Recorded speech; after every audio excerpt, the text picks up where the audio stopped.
Hello everyone, my name is Rory Fergus Duncan Goodwillie and I'm one of the teacher trainers on the Monkey Puzzle course. And this is the first of 3 videos on teacher training that we've prepared for the course. This is the first of 3 videos that will be presented by myself.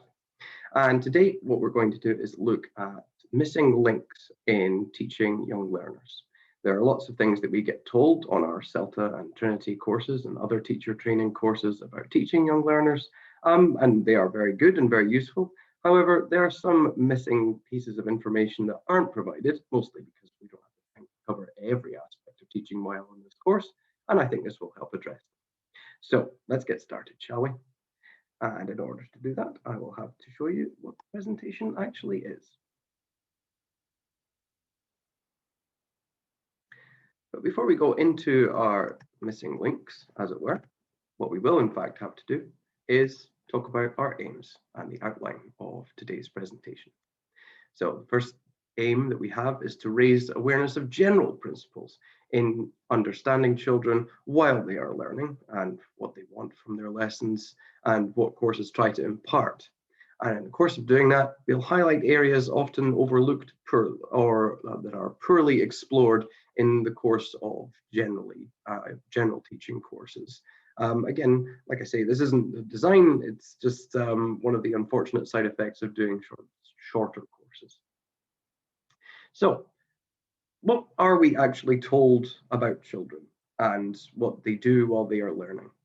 One of the first things that we get told is that children need fun lessons, and they do. Children like to have fun. Adults also like to have fun, but it's sort of an intrinsic quality of everything that children do that it should be fun, or at least this is the idea that is imparted to us, or that we perhaps believe without even having taken a teacher training course. You see what children do when they play with each other, or the way that toys are marketed to children, the way that any product is marketed to children. Fun is a sort of intrinsic element of it. So that's one of the first things that we're told. One of the second things we are told is that children are creative, and indeed they are. We think back to our childhood, we were quite creative, we made up games, and we enjoyed hearing stories and perhaps making up stories of our own as well.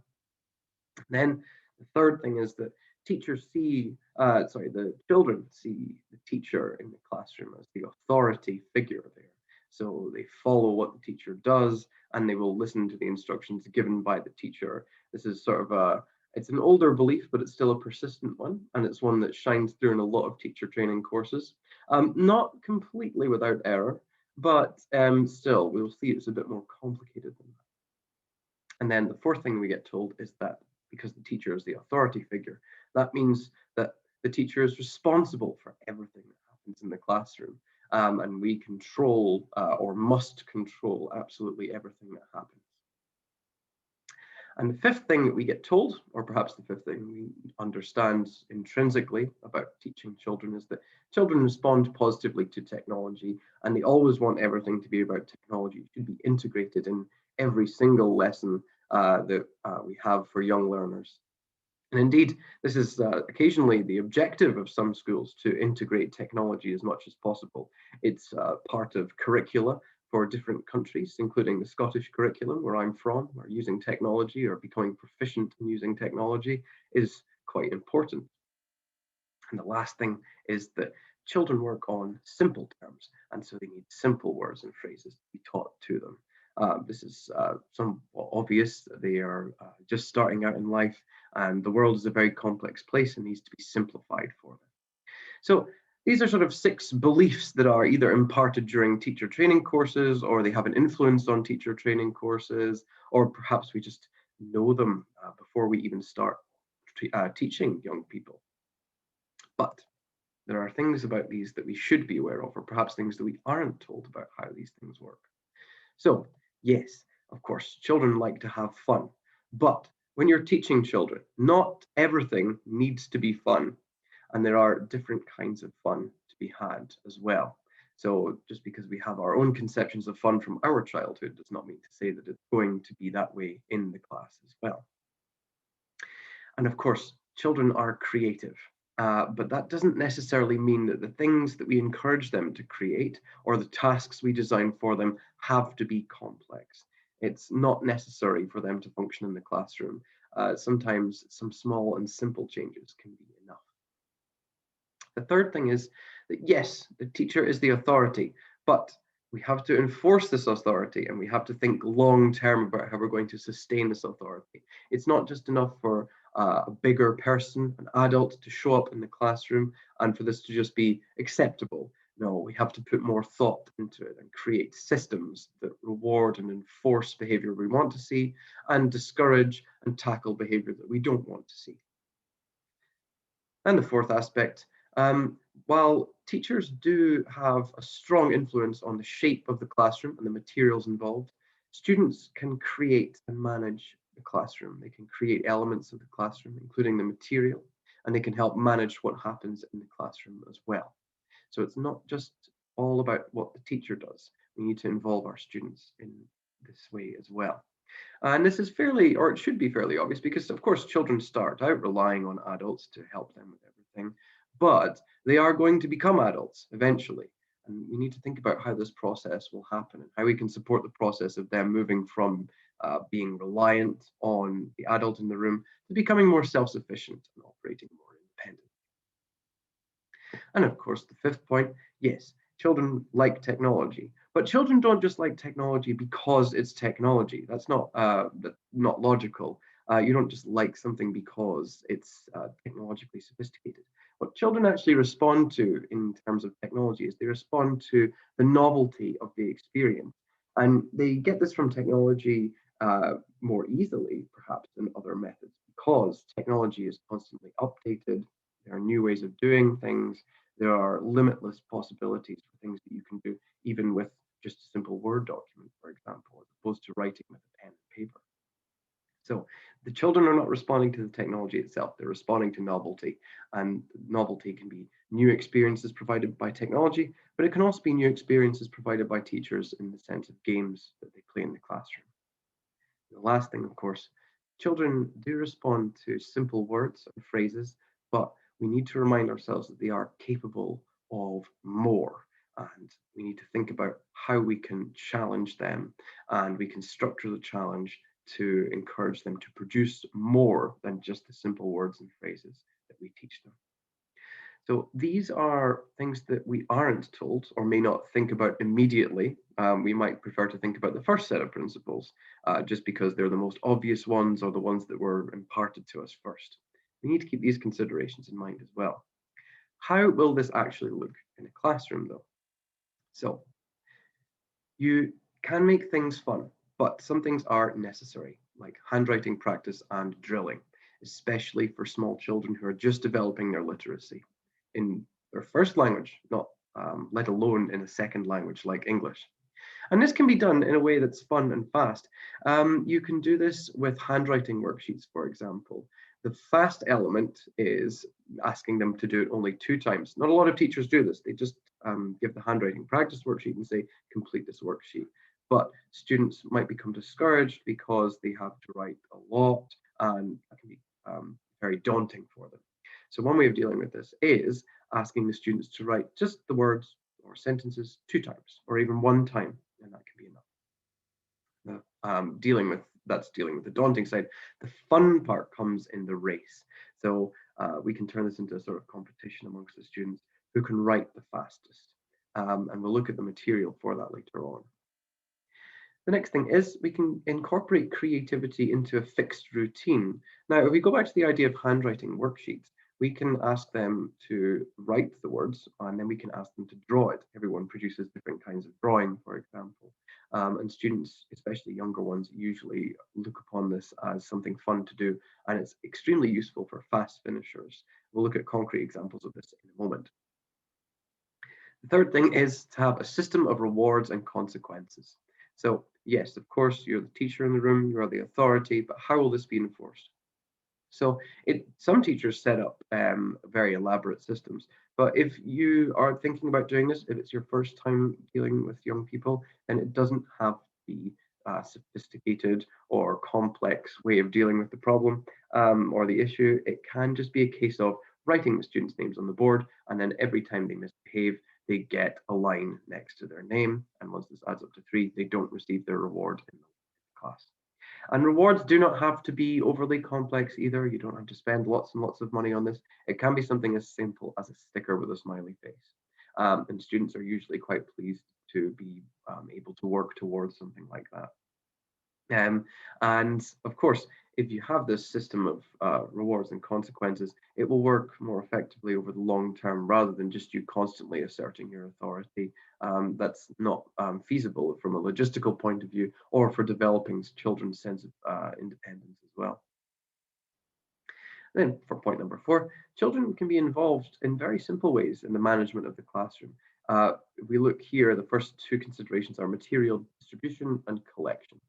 So, for example, students can be involved in passing out paper and pens, and they can be involved in collecting them back in again at the end of the lesson. All you need to do is make time for this in your classes and then encourage the students to say, thank you for my pencil, thank you for my pen, thank you for my paper to the students who are distributing it. It's a chance to use English more, and it's also a chance for them to develop their social skills and their sense of independence in the classroom. All a teacher needs to be able to do is make sure that they distribute the responsibilities and fairly evenly, because children have this sort of innate sense of fairness, which they use to determine whether things are right or wrong in the classroom. So it's important that everybody gets a chance to hand things out and to collect them back in as well. And of course, we talked about the role of novelty. You don't have to integrate a great deal of technology into your lessons for this.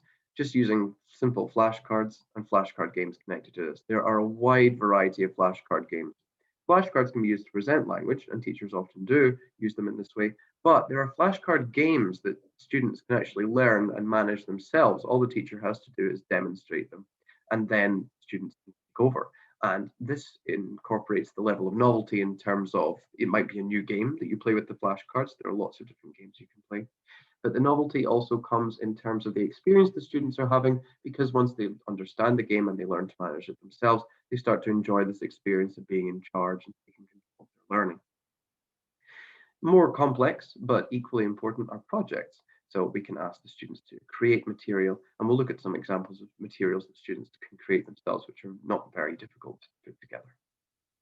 And the last thing is using drilling and encouragement. So, for example, we might hold up a flashcard and drill just the word, but our students are capable of more. They can produce full sentences. So we can say, instead of just bear or it's a bear or just bear, then we can encourage them to say it's a bear, or you can ask them, is it a bear? And instead of saying yes, you encourage them to say yes it is or no it isn't. Very simple start, but of course you can start encouraging them to produce fuller sentences as we go.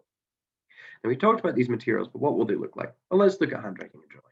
A very simple example you can see here with eye, mouth, ear, cheek, and chin, and all they have to do is write the words 1 or 2 times very fast. You can create these sheets yourself, or there's a place where you can create and download them called Worksheet Works. The process takes less than 5 minutes, and you can create simple worksheets. It's a remarkably easy process for you to create these things at the drop of a hat.